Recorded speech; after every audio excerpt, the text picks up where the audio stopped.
Daytona Beach, Florida comes alive 10 days every year during March for Bike Week and 4 days during Biketoberfest. Motorcycle enthusiasts come to Daytona Beach from around the country to take part in these two biker events. Bike builders, t-shirt vendors, food vendors, DJs, and live bands come to Daytona Beach to entertain the citizens and visitors during this festive event.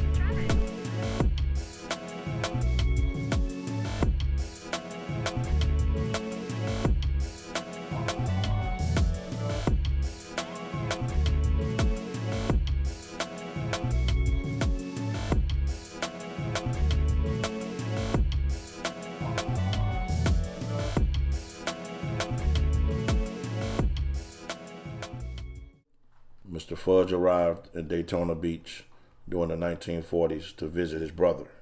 He had never seen a place where the blacks could hang out and enjoy the blacks riding their motorcycle until he went to 2nd Ave in Midtown, which is the black community of Daytona Beach, Florida. How you doing? My name is Henry Fudge. I came to Daytona Beach November the 20th, 1949. When I came to Daytona, my brother was already here, so he was telling me about Bike Week. And I couldn't wait to see Bike Week. But at that time, all the black people hung around on 2nd Avenue. And when I got a bike in 1964, I was up there hanging out with them. And a friend of mine, they bought motorcycles too. And they asked me, do you want, we would like to start a motorcycle club. And I said, you sure you want a motorcycle club? They said, yeah, we would like to have a motorcycle club. I said, you know, a lot of responsibility come with that. They said, we ready to handle that. March the 26th, 1968, we organized the club. And there was 7 of us that organized, started the club. The reason we started the club, because when black people come to that town at that time, things were segregated. The South was segregated in the 1940s, 50s, and the 60s. Blacks were not allowed to mingle with whites unless they were the help. Mr. Fudge purchased his motorcycle during the 1960s. It was long after he purchased that he and 7 other guys formed the Silver Dollar Motorcycle Club in Daytona Beach. And they only had 2nd Avenue and hang around. So we figured if we get a club started, then we'd give them something to do. So we started the club. And once we got the club started, then we just grew from there. And the purpose was to get the people off the street. So we rented a little building up on 2nd Avenue, and we called it the Motorcycle Club.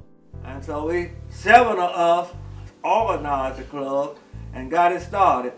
And so there was a guy at Bethune-Cookman named Roscoe Camp. He knew more about that kind of stuff than we did. So he came and he kind of helped us get organized. And at that time, we got in touch with the police department, and the police department liked the idea that we had. And the time on 2nd Avenue at that time, where you see now, police is all around there all the time. The police didn't come up there. They let us police it. Segregation had controlled the progress across the southern parts of the country. And if anybody get out of line, all we had to do was call the police. And within 3 or 4 blocks around there, they could pretty much do what they wanted as long as we thought it was legal. And we didn't have no problem with them doing what they did.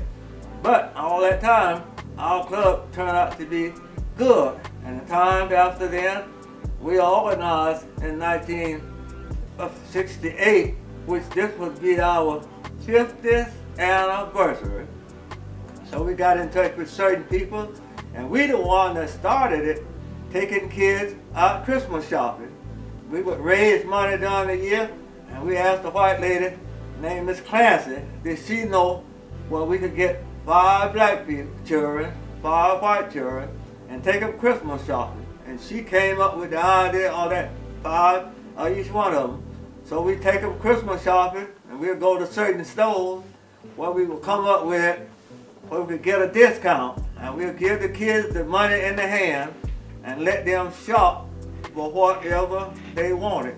And that's where I think this started. I know now the police department, the sheriff department, and other organizations do that now, but we were the ones that started that.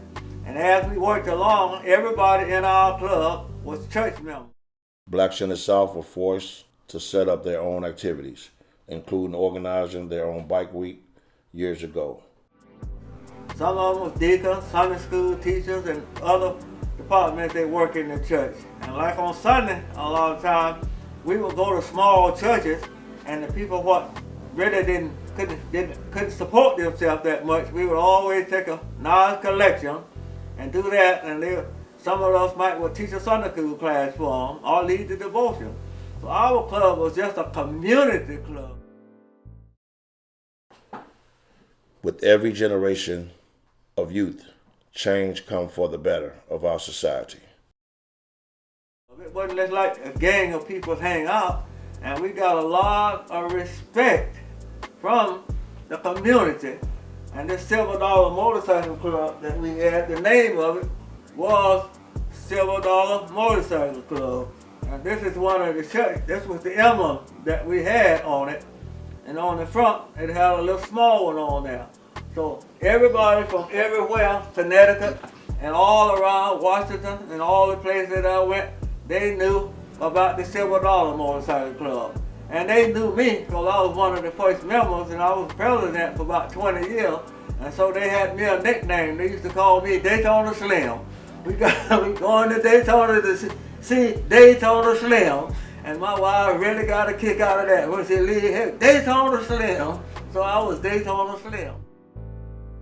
Diversity has moved at a very slow pace since the 1950s in the South.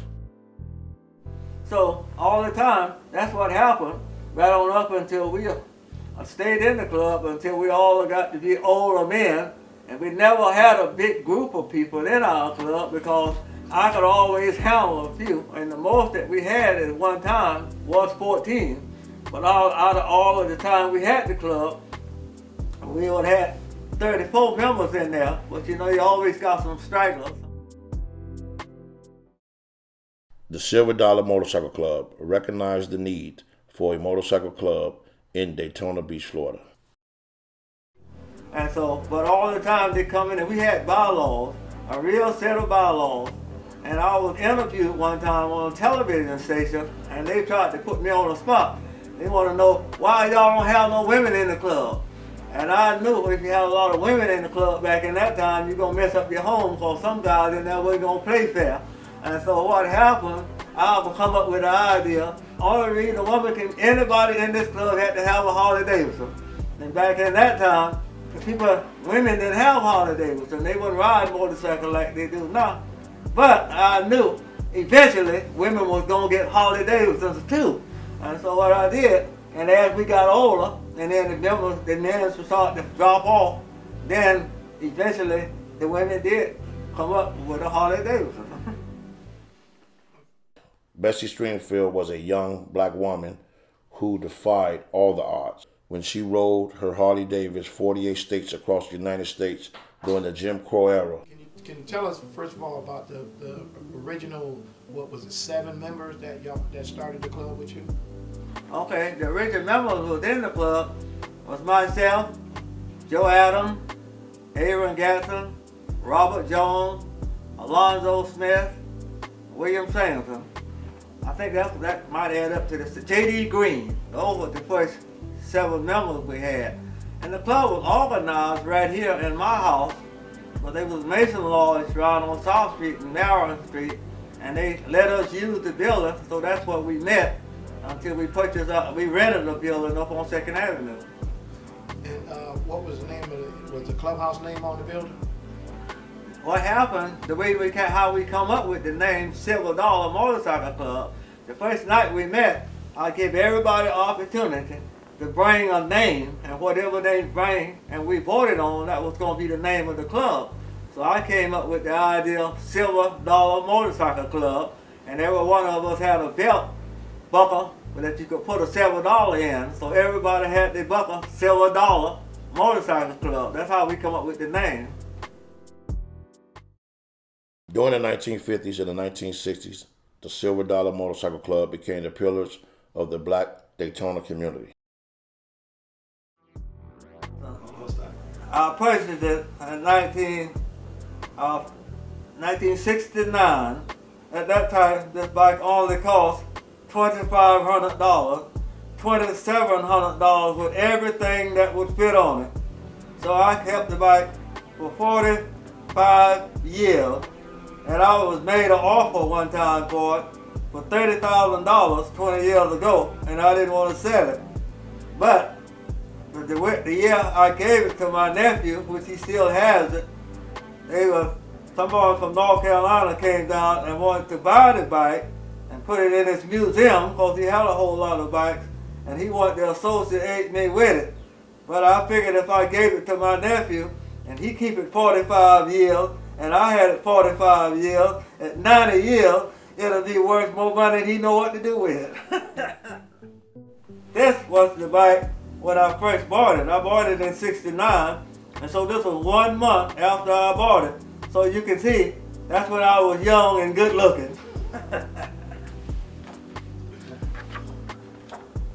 And this was a friend of my wife's. She came up to help my wife do cookouts for the police department. And but now I think she's in a nursing home and my wife passed away. But this was a picture, she was a good friend of my wife.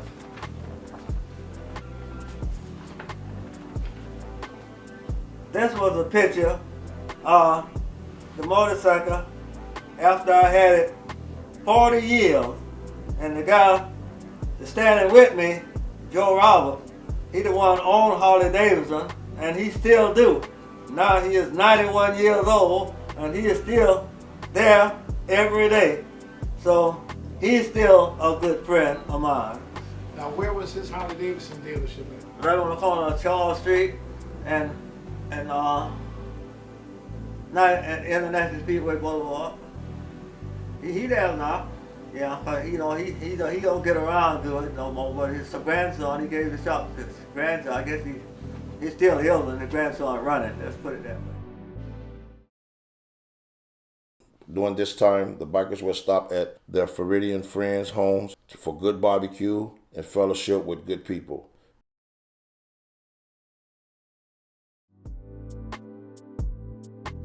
And as I was saying up earlier, at that time we was hosting the black bikers, and we came to town, and what we did after a certain length of time, we would have what we call drag races on Lincoln Street. First, President Richard B. Moe, he let us use the little strip right downside of the college on the left-hand side of Whitehall. With the help of the founder of Bethune-Cookman College, Dr. Mary McLeod Bethune, and Richard V. Moore, the Silver Dollar Motorcycle Club was able to create what today is considered to be one of the best bike week experiences in the country. Before it built up in there, but the next year, the city let us use Lincoln Street to drag, and what we put on different exhibitions there, like we would put a barrel race, and you ride around the barrels and you put balls on the barrels and you would kind of pick this white ball up and go put it on that barrel, and you take the red one and put it on that barrel, and you do this without putting your foot on the ground. Then we'd also have what we call a slow race. You would get on a sack and then you go hop into your bike, and then you get on your bike, and the one that gets to the finish line last, he was the winner because it was a slow race. Many of the older black bikers say that bike week today isn't the same. You couldn't afford to put your foot on the ground, but when you had all that a greasy boat race, they had a boat about 12 foot long, and they had grease, slick with grease. And if you could ride across that boat without your wheels coming off on the ground, we call that the greasy boat race. But there was a trick to it. All you have to do is start your motorcycle to rolling pretty good, and then cut the gas down on it and hit with roll cross. So what you had to learn that trick before you could win that race.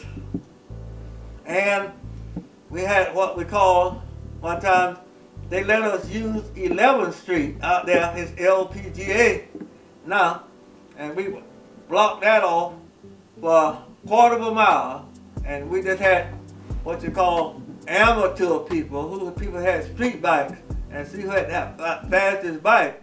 When black bikers came to Daytona Beach during that time, they would ride 40 miles north, 40 miles south, 40 miles east, and 40 miles west in Volusia County. But I think we draw such a crowd out there on Saturday. The city cut that off because we was taking too many people from the speedway. And when the bikers, when we first organized our club, then the bikers, they come and they got to know us. And so we got to know a whole lot of clubs. And I can't remember the names, but I know one called the Darn and Dirty. They was from up to Baltimore, I believe it was, and then they had to change the sprockets.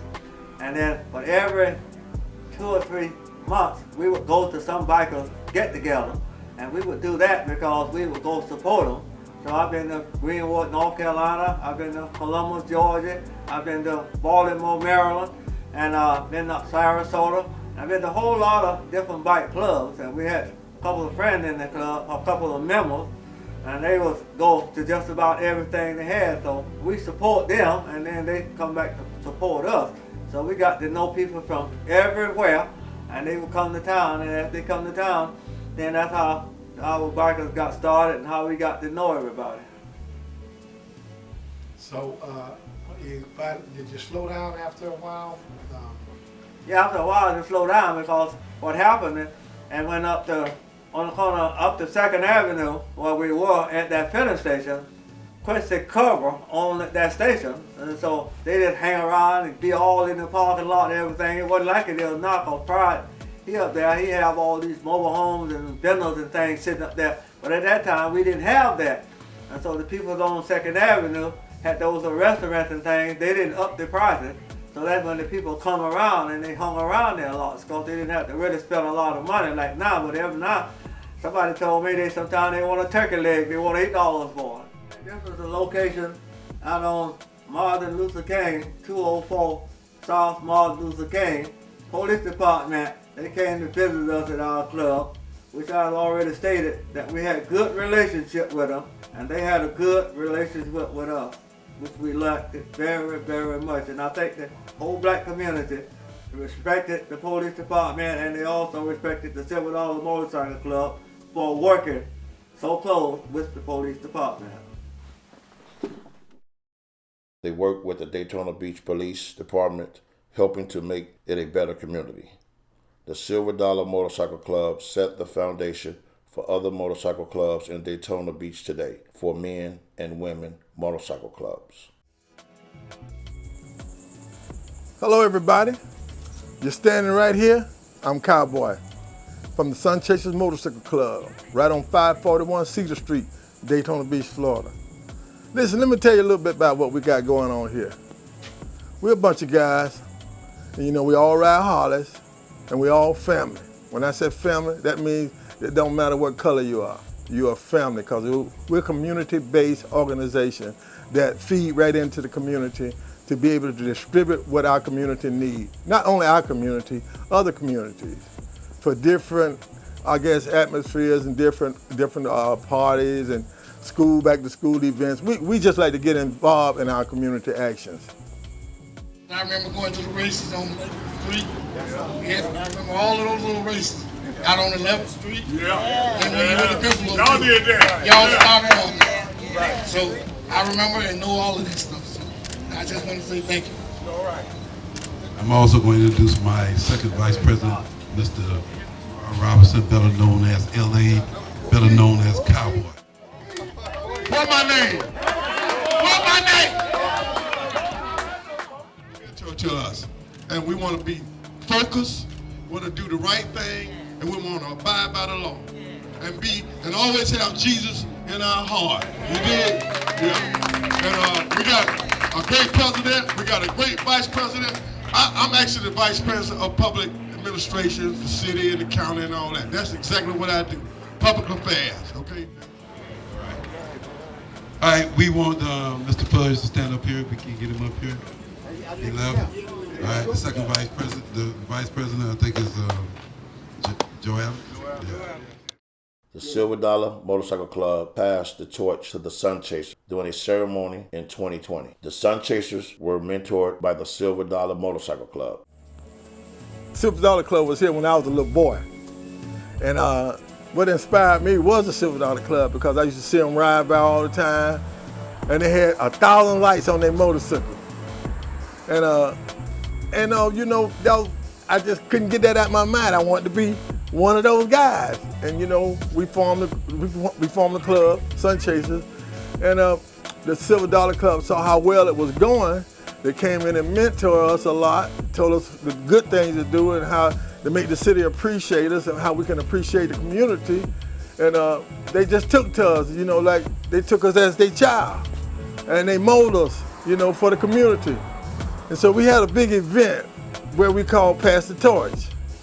And we had all the Silver Dollar member guys that still living here. We had a big ceremony. We gave them Sun Chasers shirt. They passed the torch to be a membership as Sun Chasers also and said, we are one of your big brothers that's gonna always look over you. And they have. And we go wrong, we can bet we'll see them. But they painted a pretty straight road for us, you know, and we stay on that road, you know, we stay on that road and we give God all the glory though.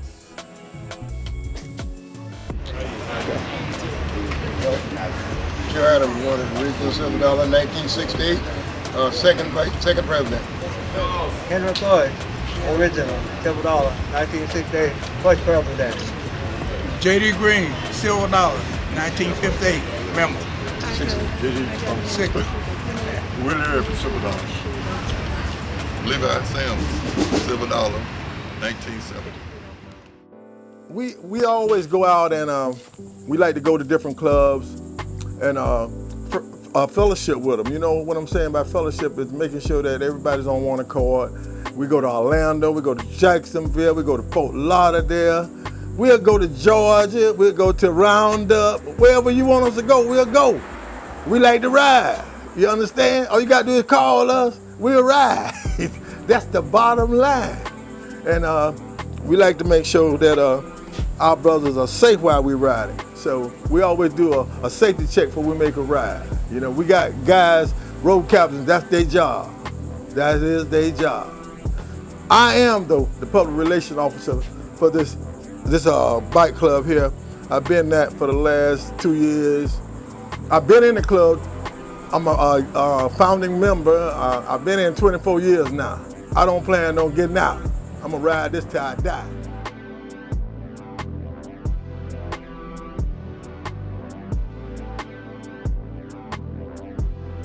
Upcoming Bike Week event, what do you expect from that? This year for Bike Week, we see a lot of great things that are coming forward. As you may know, we recently had an upgrade to our Daytona International Speedway, which makes it a great big motorsports complex. With that came a whole redesign of that's perfect for riders and organizations to come on out. We have all the motorcycle manufacturers that come out there and offer rides, activities, and lots of fun. It's a great place to be that never ends as far as entertainment. And really, these events started from our racing history right here on the beach.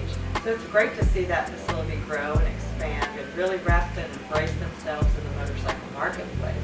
Also, we're known for the world's largest Daytona Harley-Davidson dealership, which is Bruce Rossmeyer's, located just north of us in Ormond Beach.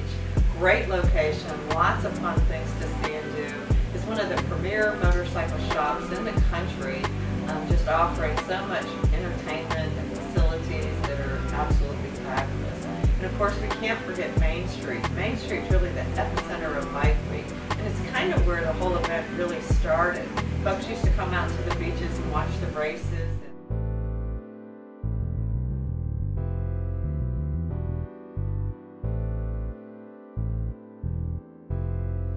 Hi, my name is Gail Williams Rowe. I'm originally from Daytona Beach, Florida.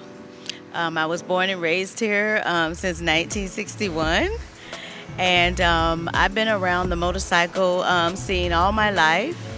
My uncle was one of the original motorcycle clubs here.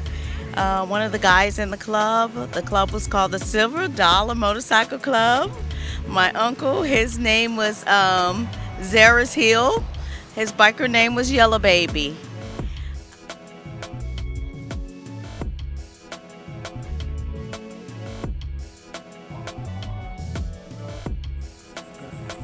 Hi, I'm Cookie with Divine Divas Motorcycle Club of Volusia. I am the president here of our club. I have been in the Daytona area for about 10 years. I started riding actually when I moved to Florida 10 years ago. Rode independently for a while and then met some people, started getting familiar with the motorcycle community, and I've been a Divine Diva probably for about 5 or 6 years. This club was started in 2012. Our first chapter was in Ocala. We've also had members in Gainesville, and then when our membership grew and we had a lot of members here in the Daytona area, we started a chapter here. So shortly after that, I became the president and we continue to grow. There are a lot of female riders in the Daytona area. Female riders that you'll see are becoming more prevalent. You'll see us out riding as much as you see the guys out almost.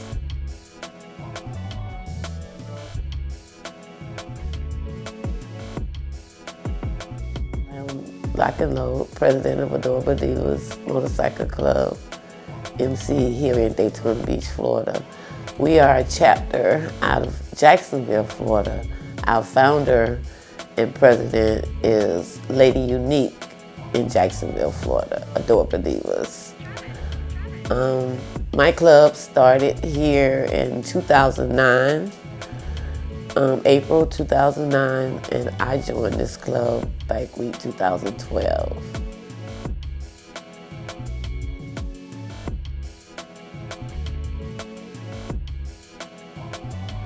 Good morning. My name is Sheila Todd. My handle is Sheila E, and I'm in the Posse Motorcycle Club out of Dayton, Ohio. We've been coming down here for maybe about 10, 15 years, fellowshipping with this group right here, really enjoying ourselves, hanging out, motorcycling, and just fellowshipping with everyone. We're a staple in the community. We support them. We do a lot of community service, as well as riding and socializing. I know my club annually does a school supply giveaway. We just did it a few weeks ago here in Daytona, where we pulled together all of the clubs in the community, and even some of the churches and businesses became involved, and we set up over at Joe Harris Park behind the historic Baritz and just gave away free backpacks and school supplies to all of the kids that came through. There was no strings attached. We just want the kids to get off to a good, strong school year. So we do that every year. There were some of the pictures from that event in one of the local papers from this year. But we are here in the motorcycle community. Females in the motorcycle community will continue to be a thing. We're probably not going anywhere. And some of the guys will say there are females who can ride just as hard as the guys. So we're here. We love what we do. We love riding. We love the fellowship. And I've been enjoying it since I started riding. My club, we stands for being a part of our community, helping the kids, helping those who are less fortunate. We give a lot, as much as we can, being a small club here in Daytona Beach, Florida. But we have a small club, but a big heart. So we do as much as we can. We stand for helping our community and being a part of it, which means the world to us. And sometimes we successfully achieve our goal, and a lot of times we achieve it with others. That's motorcycle clubs here in Daytona Beach, which is outstanding. I love the motorcycle clubs here. The Sun Chasers are the favorite because they adopted us as their sister club. What we do here for Bike Week is we open it up for the whole community. That means wherever you're from, Georgia, Atlanta, Mississippi, California, we lay it out for you. We have vendors here. We have area where you can camp out over here. We also have, we play games. We have all kind of games going on, you know.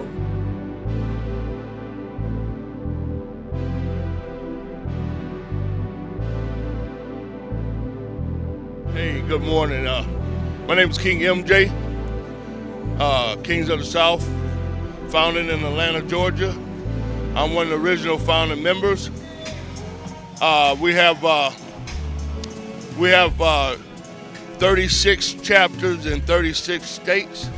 Kind of lost count on member number. We up there somewhere. We are one of the largest all Harley Davidson, all black motorcycle clubs in the United States. I got a lot of members down here, Daytona Beach. We've been doing this for 16 years.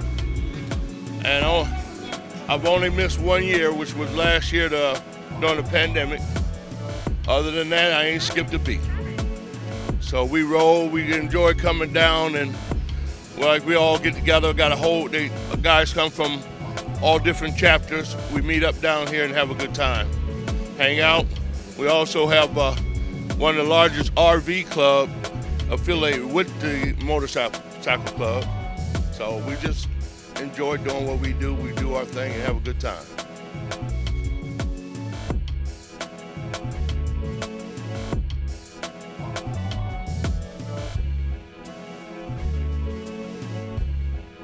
Hi, my name is Henry Fudge. I'm from Georgia. I'm in the club. We be cruising. Our club is in Unadilla, Georgia. I've been coming down here just about 20 years now. I enjoyed it. I always had enjoyed it from day one I started coming, and hope to continue to keep coming. The Lord provide me and everything. But it's 32 of us in our club member. We still trying to hang in there, do the best we can.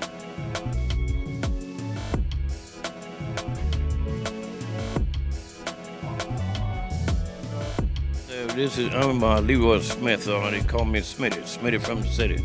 I am a member of Red Breed Motorcycle Club. I am currently retired now, but I'm still part of the club. We're Red Breed founded back in it's been over 30 years, 1989. Our mother chapter's out in LA. And also we got about 36 chapters throughout the world. And throughout the United States. And we've been coming down here to Daytona for about over 10 years now. And we come out and we enjoy it every year, and everything is on point. And we come to support the neighborhood and everything that we do, you know, to have fun, okay? And you ones that's listening, y'all need to come and check it out also. All right, you take care and enjoy.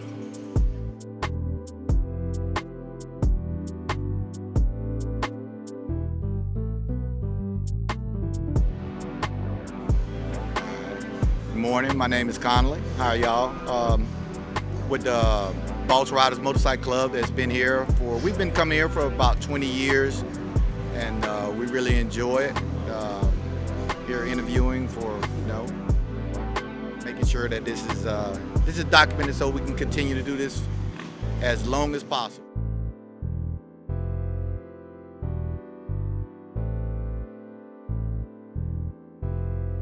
Hello, everybody. My name is Darren Henry.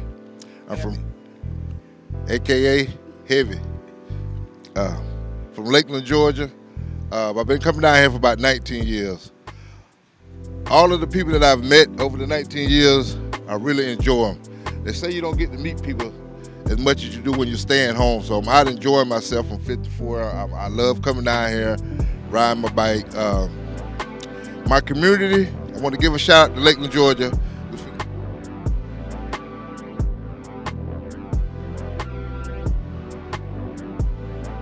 Good morning. I'm J.V. Williams out of Ohio, Dayton, Ohio. I represent the Posse Motorcycle Club.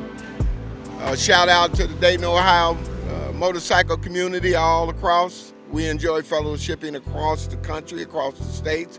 We attend almost all motorcycle functions that are available and possible. There's a lot going on in the world right now. We appreciate the blessing to be able to enjoy motorcycling, fellowship, and just a safe environment to enjoy ourselves. We want to thank everybody for accepting us here. We are from Ohio, 20 hours away. We're 900 miles away from Daytona, Florida, but we travel down, we enjoy the travel, and once we get here, we enjoy being here with our kindred kind. Thank you. The Daytona Beach Police Department, led by Chief Jakari Young, do a great job of keeping order in the city during Bike Week and Biketober festivals.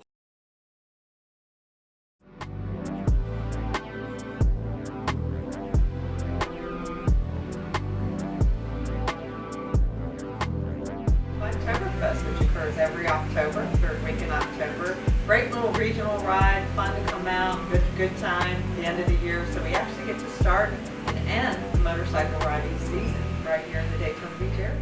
Main Street really had a lot of great merchants that opened up their doors, offered fun activities, really welcomed all these visitors to our area, which really just made it the epicenter of the event.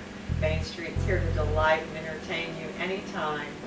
Certainly it's a great place to be. When you go down there, you really get the whole feeling of the Bike Week experience. We're most certainly in a transition when it comes to motorcycle festivals and events, but the Daytona Beach area has always been a leader, and that's exactly where we plan to continue to position ourselves. As we work closer with our motorcycle manufacturers, riders, sponsors, and all the folks that just really do truly enjoy this event, we learn more and more every year. And as things change, we change. We're ready to take the reins and move to the next century of motorcycle marketing in our community. We've already got some great things and new attractions. We have the best people that come out too, because it is about the motorcycle. So everywhere you go, you're going to see beautiful bikes customized to their owners, people that love each other year after year. They come back and see each other and just have a great time catching up. We saw the mom and dad riding to begin with. Now their kids are coming in, and even their grandkids are on motorcycles and coming back.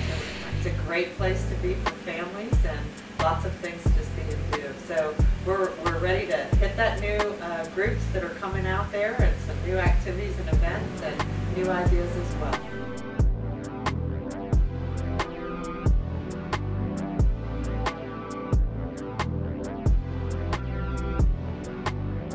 Over here from Bruce Rossmeyer's in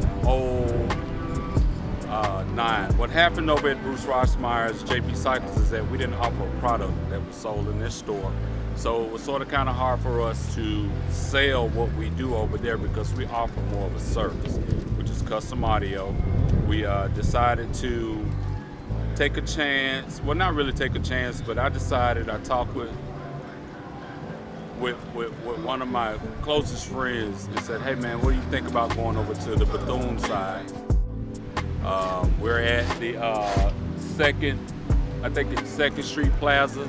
I know the address is 560 Mary McLeod Bethune Boulevard in Daytona, Florida. We're here for 10 days, and man, I love being on this side because what it does is that it gives us an opportunity to really see what we do for our customers up and down the street, doing what we do best for them.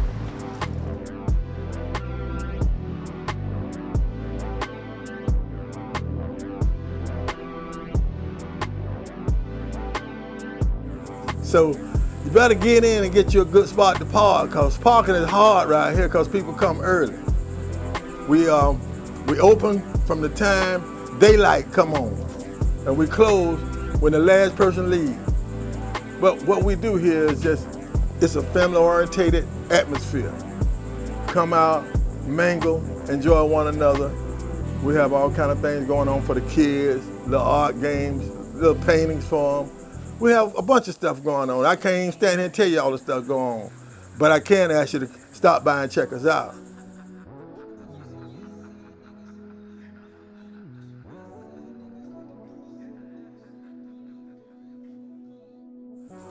We have nighttime activities all night.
All right, my name is Rodney Howard Smith.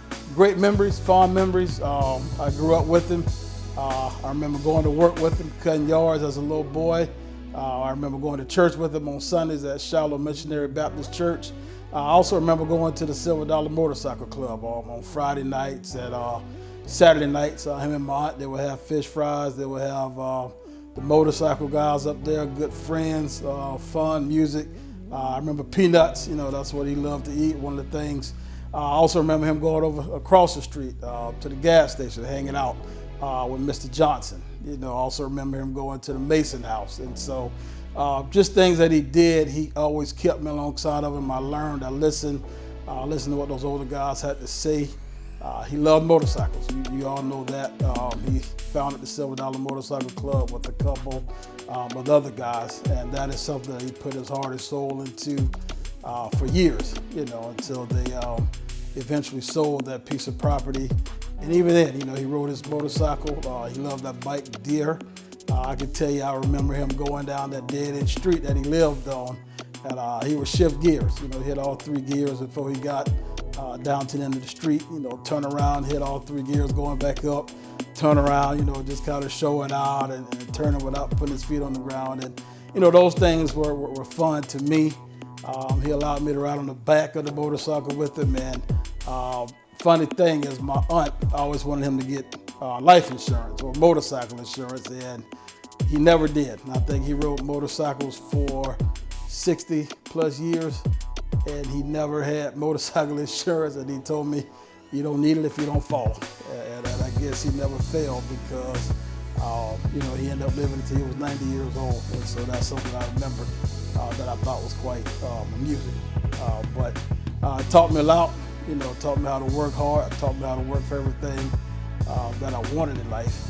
Taught me how to save, taught me some values, and, he shed a lot of wisdom. He loved the church. He was in the church since he was, I think he told me, 16 years old. He was fascinated with the Bibles. I mean, when he passed, I don't know how many Bibles that I got from the house. And he didn't just have Bibles just to have them sitting up on the countertop or in the bedroom, but he actually read through those Bibles. And I have different notes that he wrote throughout the Bibles he read. He had a vast interest in teaching Sunday school. He loved that. So, some of the things he taught me stuck with me, and I miss him dearly. I do have a lot of things, memorabilia that reminds me of him around the house, out in the garage. Matter of fact, I have his motorcycle out in the garage. I will admit I don't ride nowhere near as much as he did. I just don't have the passion like he had for the motorcycle, but I do love looking at it. It brings back fond memories, good memories of not only him, but also my aunt. So I'm very proud that you are doing this documentary, and I'm sure he would be smiling down and he would be as proud as well. Thank you. Yes, sir.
a lot of events in the community, but we don't do it toward run.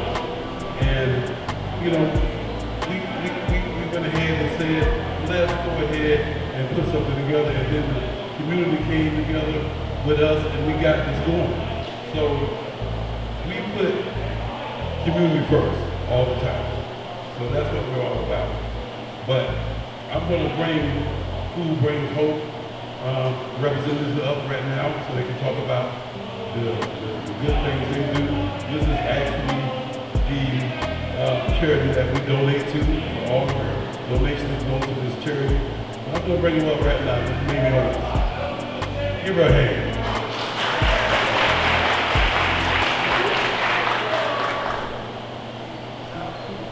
Thank you, and good afternoon. My name is Mamie Otis, and I'm the Community Director for Food Brings Hope, the FBH community.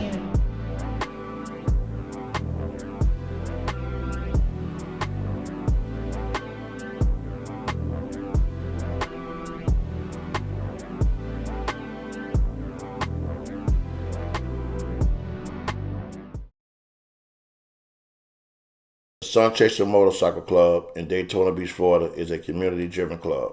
They set the bar high for other clubs to follow. The community work by the Sun Chasers and other motorcycle clubs continue to put smiles on faces of residents and kids in Volusia County.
Greenfield was a young black woman who defied all the odds when she rode her Harley Davidson 48 states across the United States during the Jim Crow era, despite racism and the weight of the Depression in the 1930s. She would settle in Miami, Florida during the 1950s, where she passed away in 1993. Black women faced more discrimination at a higher level than black men during the 1940s, 1950s, and 1960s if they wanted to join motorcycle clubs. They faced discrimination within discrimination if they wanted to ride a motorcycle like men. The American Motorcycle Association was founded in 1924. Women weren't allowed to join the organization until the 1950s.